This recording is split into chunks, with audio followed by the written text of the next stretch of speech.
El tercer punto de inflexión fue arruinarme. Mucha gente me dice, buah tío, pero es que tú es normal que hayas sido tan rápido porque saliste en el hormiguero. Te voy a contar mi experiencia al respecto, ¿vale? Y voy a ser 100% honesto contigo. En el vídeo anterior descubríamos juntos cómo era un día en la vida de David Marchante, cómo tenía distribuido todo, qué hábitos hacía en su rutina diaria y cómo tomaba las decisiones que tomaba en su día. Pero después de pasar ese día con él y vivir toda esa experiencia, se me quedaron muchas preguntas por hacerle. Y como siempre, la mejor forma para poder resolver todas estas dudas es sentándonos con él y preguntándoselas directamente al mismo. Ok, David, primera pregunta para romper un poco el hielo. Preséntate a la gente, ¿quién eres? ¿Quién es David Marchante? Bueno, si tengo que presentarme diría que soy un apasionado. Soy un apasionado de crecer, de aprender, de formarme, de transmitirlo. Y un poco fue por esto por lo que empecé en YouTube en el año 2013, porque me encantaba formarme, crecer, aprender. Yo era el típico friki de clase, que estaba siempre leyendo estudios, leyendo libros, con lo último que salía. Y claro, pues un momento en el que dije, joder, esto tengo que compartirlo, tengo algo bueno que entregar, que puedo ayudar a la gente. Y al final, pues bueno, convertí un poquito de esta cosa tan friki, que era lo que hacía pues, hace un montón de años, en una pasión y posteriormente mi profesión. Así que, ¿qué soy? Pues un apasionado, sin más. Yo creo que ha sido en etapas, ¿no? de romper barreras mentales, de decir, ostras, estoy creciendo, estoy haciendo las cosas bien. O sea, ¿cómo fueron esas etapas de crecimiento y cuáles fueron esos puntos de inflexión que tú dijiste, vale, he avanzado al siguiente nivel de este juego, ¿no? En plan, como si fueran pantallas de un videojuego, pues he pasado al siguiente nivel, al siguiente nivel, al siguiente nivel. ¿Cuál crees que son esas cifras, esas barreras o esos momentos en los que dices, vale, ya he pasado a la siguiente etapa, me toca ahora un nuevo reto? Yo creo que es un continuum en el que al principio tienes un montón de dudas y no sabes qué hacer. O sea, al principio estás súper perdido. Yo creo que la etapa inicial es la más complicada porque no sabes hacia dónde tienes que ir, no sabes cómo lo tienes que hacer, no sabes qué es lo adecuado. Entonces, claro, tienes un montón de dudas, ¿no? Incluso, para que te hagas una idea, yo viví una etapa en la que iban las cosas bastante bien y hacíamos bastante dinero mensualmente y mi preocupación era, ¿y el siguiente mes lo podré hacer? Y el siguiente mes o sea, porque claro, te metes en cabeza en más gastos, más equipo y podré seguir haciéndolo, podré seguir manteniéndolo, ¿no? Entonces son diferentes etapas donde pues vas tocando ciertos hitos, ciertas cifras, ciertas cosas y pues es como que una goma que se va estirando cada vez más, ¿no? Claro. Que se afloja y se estira, se afloja y se estira y cada vez cede más, ¿no? Pues un poco lo que yo he vivido por lo menos en ese sentido. Hay varios puntos de inflexión que me han hecho crecer muchísimo. Diría que uno de ellos fue conocer a Pablo Motos. A mí conocer a Pablo Motos me cambió por completo la perspectiva empresarial. O sea, yo era un chaval al final, con 20, 21 años y conozco a una persona que es extraordinaria en todos los sentidos. Extraordinario en un sentido empresarial, extraordinario en un sentido personal, extraordinario en cuanto al trabajo personal que tiene hecho, en cuanto a la gestión de personal, de empresas, ¿sabes? Claro. Brutal, o sea, una persona de un número uno en España, diría a nivel mundial también. Entonces, claro, conocer cómo piensa una persona así, pues para mí fue un cambio de paradigma brutal, fue como romper con todas mis creencias, con todos mis esquemas y ahí empecé a pensar en grande. Ese fue el primer punto donde empecé a pensar en grande. Claro. El segundo punto, yo diría, que fue conocer a Andrés de HSN. Para mí HSN es una empresa de referencia y es para mí, ahora mismo, mi modelo a seguir en cuanto a lo que es entender la empresa. Básicamente porque es el modelo más cercano que yo conozco de un proyecto que ha empezado desde cero. Ten en cuenta que yo cuando empiezo con HSN eran 2 o 3 personas en el equipo, con muy poquita facturación, un pequeño almacén. Estamos hablando de que ahora mismo pues seguramente es la empresa número 1 en subvención deportiva y decenas y decenas y decenas de millones de euros de facturación y lo que no se ve porque realmente están súper diversificados también, tienen proyectos súper grandes, fábricas fuera de España, bueno. O sea, es una locura, ¿no? Yo he visto cómo un proyecto que empieza desde cero puede acercarse a 100 millones de euros, o no sé ni cuándo estarán, pero vamos, que por ahí. Ya. Entonces, claro, es como, joder, se puede hacer, ¿no? Claro. Entonces, para mí, el segundo punto de inflexión fue conocer a esta persona porque he aprendido muchísimo. Y porque también este vínculo desde el principio ha generado esa confianza donde podemos hablar de tú a tú, donde él es clarísimo, por ejemplo, con lo que está de acuerdo conmigo, con lo que no, con lo que... Entonces me aconseja desde un punto de vista pues, muy bueno, muy sano, ¿no? Ese fue un punto de inflexión. Vale.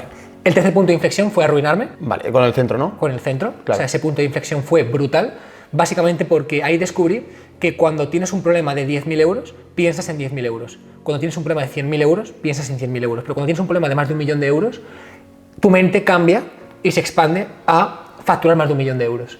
Entonces, yo nunca me hubiera planteado, pues, o sea, yo qué sé, llega un punto en el que te vas bien, te va bien, o sea, nunca he tenido una perspectiva de decir, pues quiero facturar no sé cuánto. Tampoco me lo había planteado, simplemente dejo que las cosas lleguen y ya está. Claro. Pero cuando estás metido en un problema de más de 1 millón de euros, pues entonces es que tienes que hacerlo, ¿no?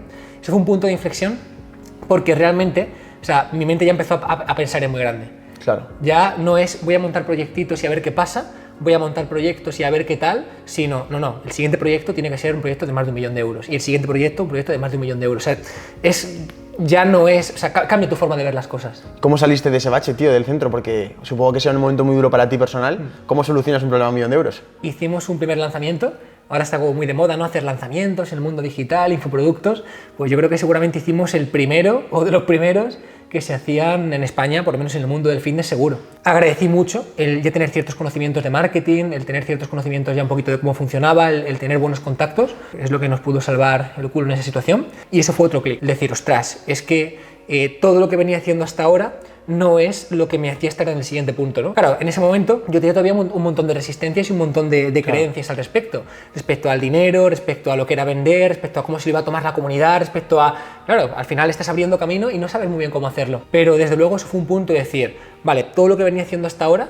quizá no es la forma para que esto crezca de verdad. Yo lo que venía haciendo era al final mucho esfuerzo, pico y pala, trabajo duro, un montón de estrés, formaciones presenciales. Estuve 2 o 3 años haciendo entre 2 y 3 formaciones presenciales semanales por toda España. Y ese era mi modelo para ganar dinero al final. Eso fue el modelo con el que me financié. No voy a mentirte, me iba muy bien. Pero claro, realmente hasta qué punto eso es escalable. Hasta qué punto, o sea, sí, me iba muy bien, hacía muy buenas cifras, pero era un estrés mortal. Era visitar toda España todos los fines de semana.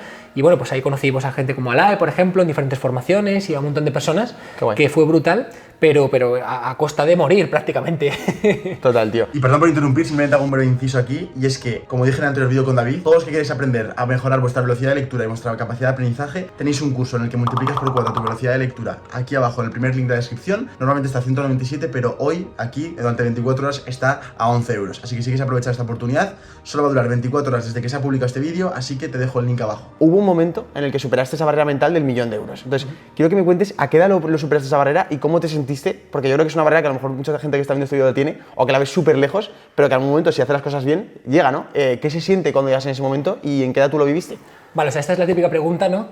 Por la que me van a dar de hostia después en YouTube. No, no te van a dar de hostia, no verás cómo no. Pues a ver, ¿cuándo lo hice? No me acuerdo exactamente, pero seguramente con diferentes proyectos, o sea, con los proyectos que estaba manejando en aquella época, pues a lo mejor con 25 o 26 años. O sea, ahí fue cuando salió todo ya adelante. Te voy a contar mi experiencia al respecto, ¿vale? Y voy a ser 100% honesto contigo. La primera vez que haces una cifra, cuesta un montón. Tienes que replantear un montón de creencias, cambiar un montón de cosas en tu mente, no entiendes cómo hacerlo, cuesta un montón. Pero una vez la haces, los siguientes proyectos cada vez son más rápidos para conseguir esa cifra. Vale. Entonces, por ejemplo, cuando yo hice ese primer hito, que a lo mejor tenías que no me acuerdo, pero como 25 o 26 años, pues fue con con varios proyectos, con 2 proyectos en aquella época, tal. Vale. Cuando he ido montando más proyectos, pues a lo mejor en hacer esa cifra, por ejemplo, pues he tardado 1 año o he tardado 1 año y medio. Claro. Pero llega un punto en el que ya entiendes cómo hacerlo y montas un proyecto y prácticamente lo pones en ese tipo de números. Vale. Entonces, entiendo. claro, llega un momento en el que prácticamente todo lo que montas lo pones ahí. Muy es tu forma de actuar ya porque ya tomas las decisiones. Ya sabes ¿no? hacerlo, ya sabes hacerlo. Vale. Entonces, últimos proyectos que hemos hecho, por ejemplo, pues es que eso ha sido súper rápido. O sea, ha sido una cuestión de muy pocos meses. Brutal. Ha sido montarlo y hacerlo directamente. Entonces, claro, la pregunta no está en esa cifra, sino cómo es por 10 o por 100, cómo se escala. Claro. Y eso es una cuestión de aprendizaje. Claro. Es una cuestión a la que tienes que exponerte, tienes que crecer muchísimo como persona. Para mí, es algo que te he comentado ya en lo personal, creo que la clave principal está en no todo vale. Es decir, no vale facturar más si, por ejemplo, vas a vivir peor, si vas a vivir más estresado, porque es muy difícil de gestionar. O sea, porque esto yo lo veo como una carrera a largo plazo. O sea, yo lo veo al final como voy a estar toda la vida haciendo esto. Claro. Entonces, no voy a permitir perder, por ejemplo, pues calidad de vida, paz mental, tranquilidad o lo que siento ahora mismo por ir un poquito más rápido, porque realmente da igual hacer las cosas en 1 año o en 1 mes o en 2 años, si es que realmente la vida es larga, da lo mismo hacerlo en medio año que en 2 años, si lo piensas en el largo plazo, ¿qué más da? Claro. Te pongo un ejemplo para que se vea esta metáfora. Vale. Mucha gente me dice, buah tío, pero es que tú es normal que hayas sido tan rápido porque saliste en el hormiguero, y entonces claro, saliste en el hormiguero y metiste un pelotazo, y digo, vale, salí en el hormiguero, ok, realmente salir en el hormiguero, ¿cuánto puedo cuantificar que me aportó? Si miras los datos de todo lo que venía haciendo, de todo lo que ha sido posteriormente, el hormiguero lo que me aportó fueron 2 semanas. 2 semanas en visitas, 2 semanas en seguidores. Hubo un boom, hubo un pico, ¿vale? Pero cuantificado es lo que hubiera conseguido en 2 semanas. Es decir, ¿realmente esas 2 semanas cambian algo? No. ¿Realmente cambia algo haber salido o no haber salido? Pues directamente no. Claro. Indirectamente, pues a lo mejor un poquito más de autoridad, un poquito más de contacto, a la gente le suena un poquito más, pero objetivamente en las cifras no cambia nada en realidad. Entonces, lo que cambia realmente es el trabajo a largo plazo. Total. Es lo que vas construyendo. Es que todo lo que haces cada día suma mucho más que cualquier hecho puntual. Entonces, la pregunta es, ¿qué más da hacer 1 millón en 1 año, en 5 años o en 10 años? Si consigues el hito en 10 años, o sea, yo soy fielmente o sea, creo que no importa cuántas veces falles, puedes permitirte fallar 1000 veces en 10 años o incluso en 20 años, que con que aciertes una, claro, lo has ganado. A veces que pensamos en el fracaso como, has fallado, este proyecto no ha salido, tal y cual, es que puedes permitirte fallar toda tu vida durante 10 años o 20 años, incluso 30, y como una aciertes y des con la clave y hagas ese proyecto de 1 millón de euros, 2, 3, 4, ya está.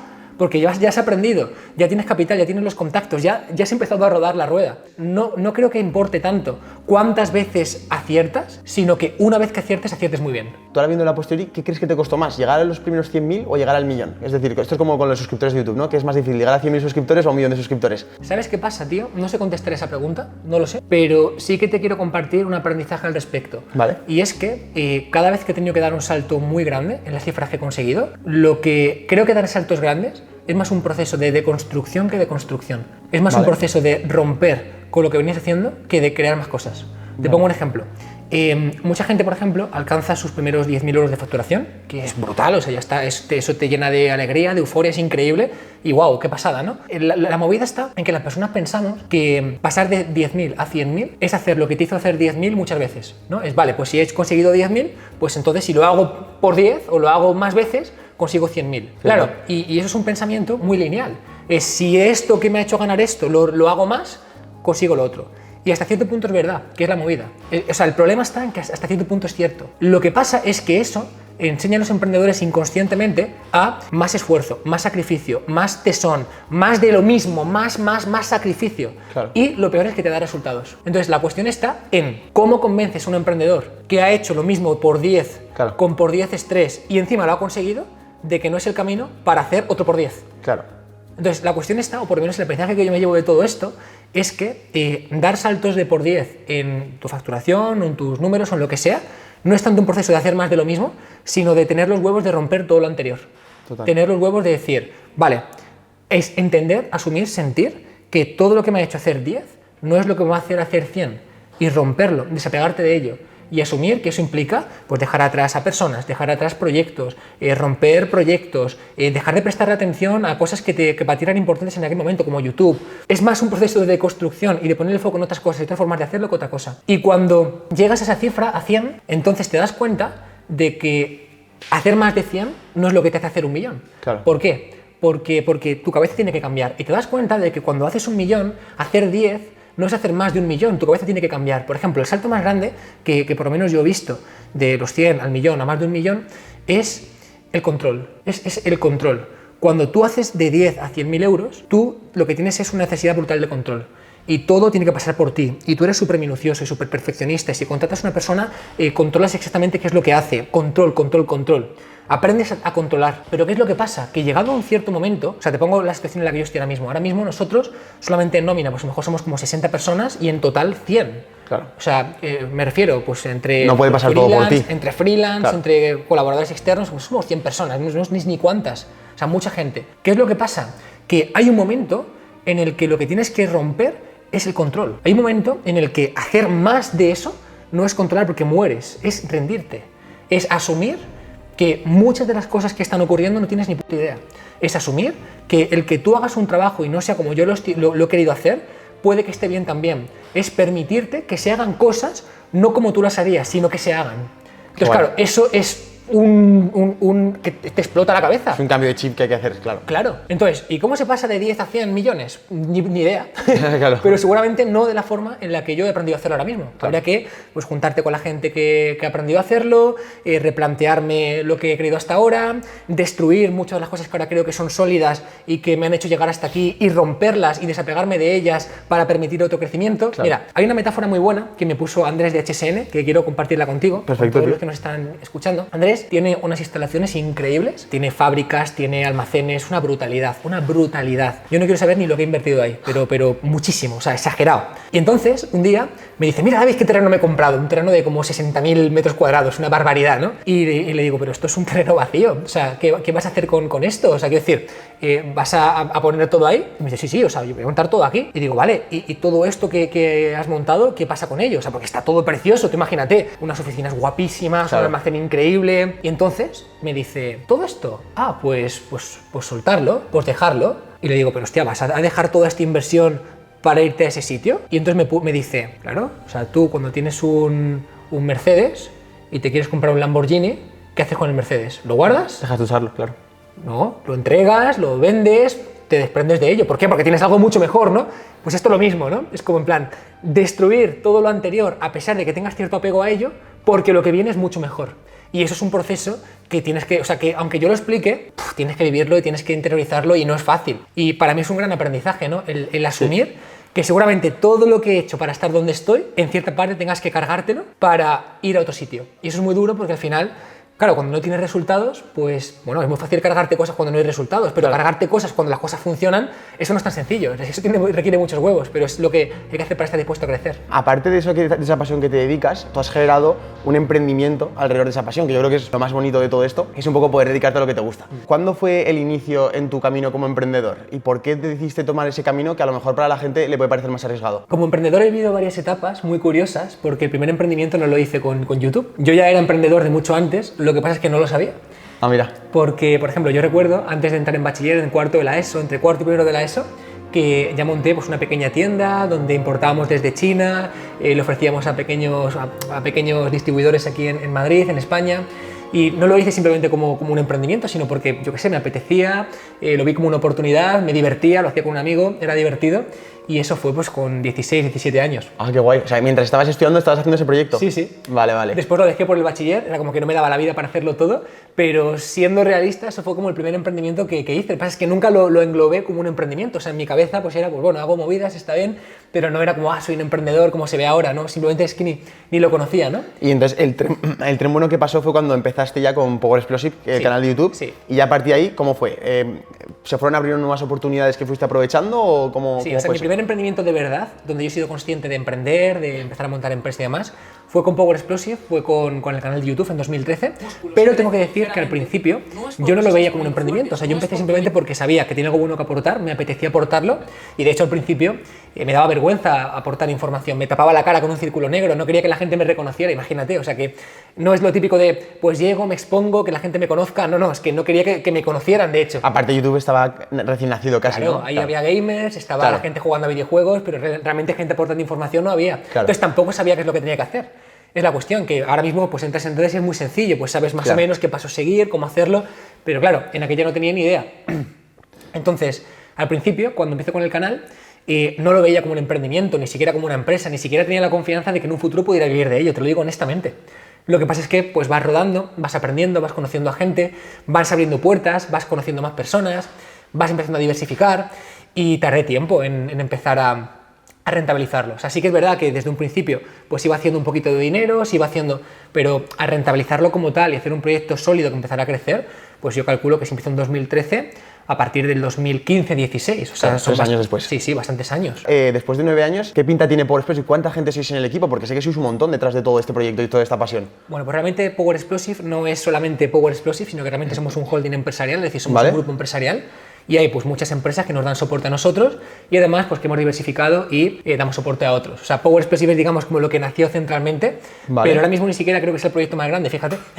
Anda, qué curioso. Es un proyecto pues muy grande, ha crecido bastante, pero nacen muchos proyectos alrededor que son muy buenos, muy potentes y mucho más escalables incluso. Por ejemplo, pues la editorial, por ejemplo, la agencia de lanzamientos que tenemos, por ejemplo, tenemos una constructora, estamos instalando placas solares, haciendo Flipas. chalets, reconstruyendo fachadas a nivel de constructora, montamos nuestra gestoría, por ejemplo, tenemos nuestra propia gestoría donde damos soporte a emprendedores, pues claro, la parte digital, muchas empresas o muchas gestorías no tienen ni idea de cómo gestionarla, ¿no? Pues esa parte la solventamos nosotros también.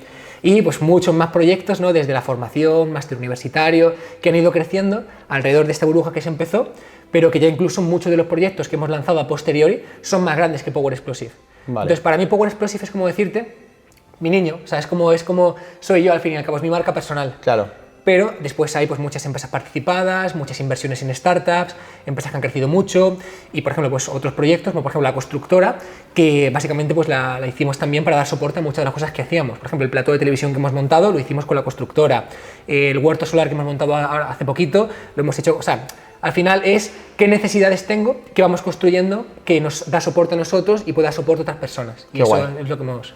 Sé que hay mucha gente que me sigue que está o en la universidad o a punto de entrar o que justo acaba de salir de la universidad, pero se encuentra perdida. Sé que es una pregunta, es como ponerte, venga, esta decisión que se hace en mucho tiempo te la pongo ahora en 5 minutos, ¿no? Pero ¿qué consejo o qué crees que podríamos decirle a esa gente que se encuentra un poco perdida y que a lo mejor necesita un poco de luz en el camino?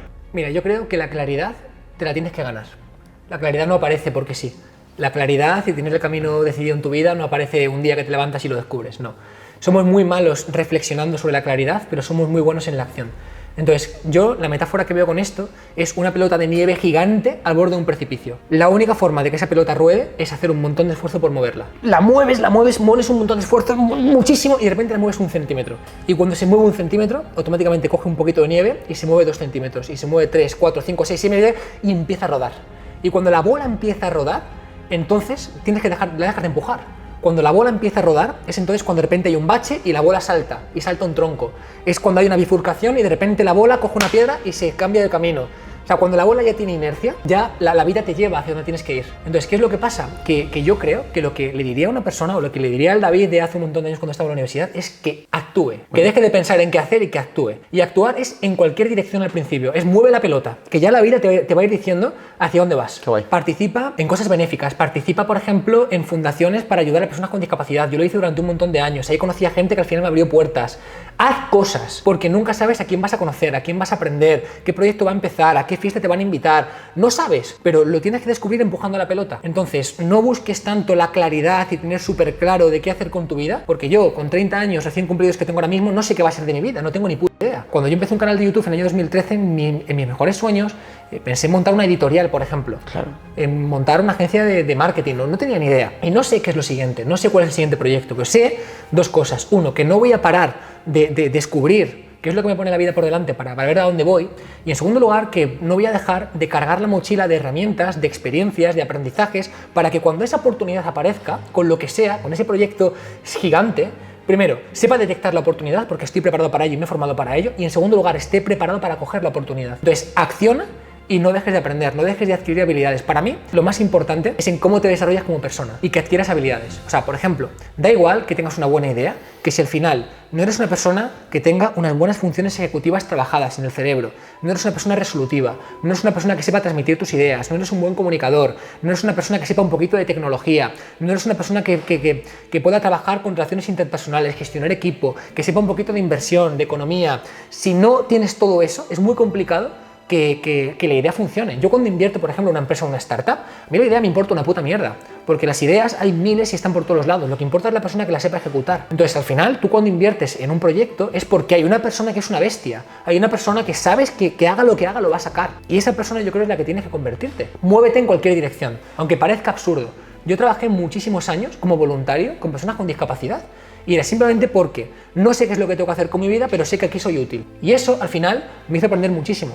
Me hizo aprender un montón de valores, me hizo conocer un montón de gente. Me abrió puertas que al final, pues vas cogiendo, vas abriendo y van apareciendo sin más. Qué guay, tío. Y sobre todo, el no dejar de formarte y no dejar de aprender. Siento decirlo, pero lo que te van a aportar en la universidad no marca la diferencia a nivel empresarial, no marca la diferencia a nivel laboral. La gente más inteligente que yo he conocido en mi vida, típica persona que era superdotada, que sacaba 10 en el colegio, en el instituto, no son las personas que yo conozco que han triunfado a nivel empresarial, ni muchísimo menos. Hace poquito tuve la experiencia de reencontrarme con una persona de mi instituto que era la típica persona, si desde aquí me está viendo, te mando un súper abrazo, fue brutal, que se me ponen los pelos de punta, fíjate. Los profesores le decían, vas a acabar en la cárcel, tu vida, vamos, va a ser un desastre. Dejó el instituto con 15 años, para que te hagas una idea, ¿vale? O sea, típica persona pues un poquito malotilla del instituto, tal y cual. Para mí fue una sorpresa muy, muy, muy grande descubrir con el tiempo, punto número 1, que los que sacaban 10 no son los que más lo han reventado desde un punto de vista empresarial, ni siquiera laboral. Muchos les va muy bien, está genial, pero ya está. Y en segundo lugar, que justamente este chaval ha montado un empresón brutal en el mundo del sector de la moda, que están creciendo una barbaridad. Y es una empresa grande, sólida, de verdad, están haciendo las cosas muy bien, ¿no?